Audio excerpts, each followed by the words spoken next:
racist place in the world. So if you don't want to take it from us who are from that place, hopefully you will take it from them. The Ottomans enslaved thousands of people from Africa and from Europe. Let's not act like the Middle East is perfect without the West either. The Coptic Christians who are oppressed in Egypt and who have been oppressed for hundreds and hundreds of years. The Yazidis who got genocided by ISIS. The Assyrians and Chaldeans who had to flee to America to escape oppression inside of the Middle East. The most racist place on earth isn't Europe, it's not America, it's not East Asia, it's not Africa. It's the Middle East. They shoot immigrants at the border in Saudi Arabia. The entire Gulf system is based on Ethiopians who are basically slaves. The vast majority of Arabs who actually live in Arab countries do not like black people.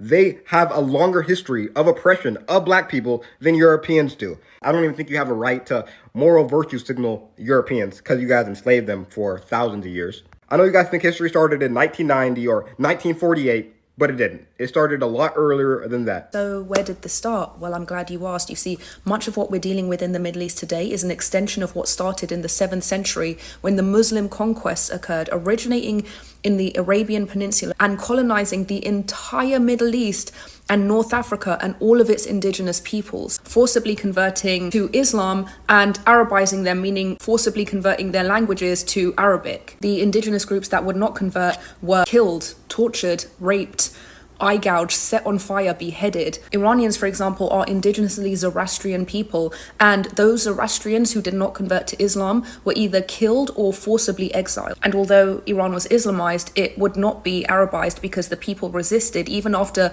200 years of silence and cutting off their tongues if they spoke Persian, they still would not convert to speaking Arabic. Under the power of the empire known as the Caliphate, anybody who did not convert to Islam was reduced to dhimmi status. It was a system of apartheid. That includes Jews, Christians, and Persian Zoroastrians. They could not hold office, they could not possess property, ride horses, they could not bear arms, they had to pay a tax, and if they did not pay the tax, they were killed. In Esfahan in Iran, for example, 100% of people who did not or could not pay the tax were beheaded. What you see the Iranian women fighting for in Iran today is an extension of what they've been fighting for the past 1400 years of jihadist colonization. In more recent times, the Islamic regime currently occupying Iran has created these proxies: Hamas, Hezbollah, Houthis, proxies in Syria, Iraq, Pakistan, Afghanistan, you name it, to go out into the Middle East and extend its imperialist influence just like the Caliphate. The stated intent of these proxies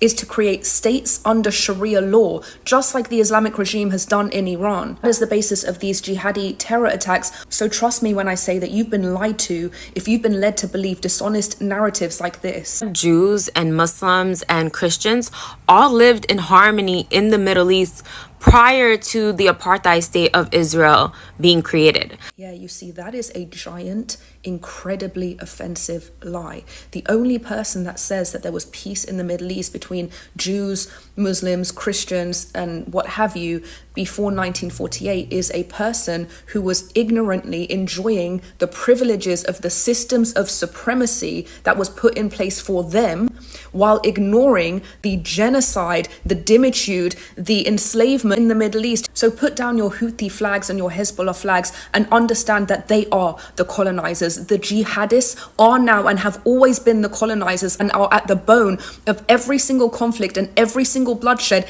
in the Middle East because they simply refuse to accept the existence of any other ethnicity, nationality, or minority and anything other than total submission to one theocratic state under Sharia law. The entire world has fallen for a massive lie that has been spun by the colonizer. You see, the colonizer has a way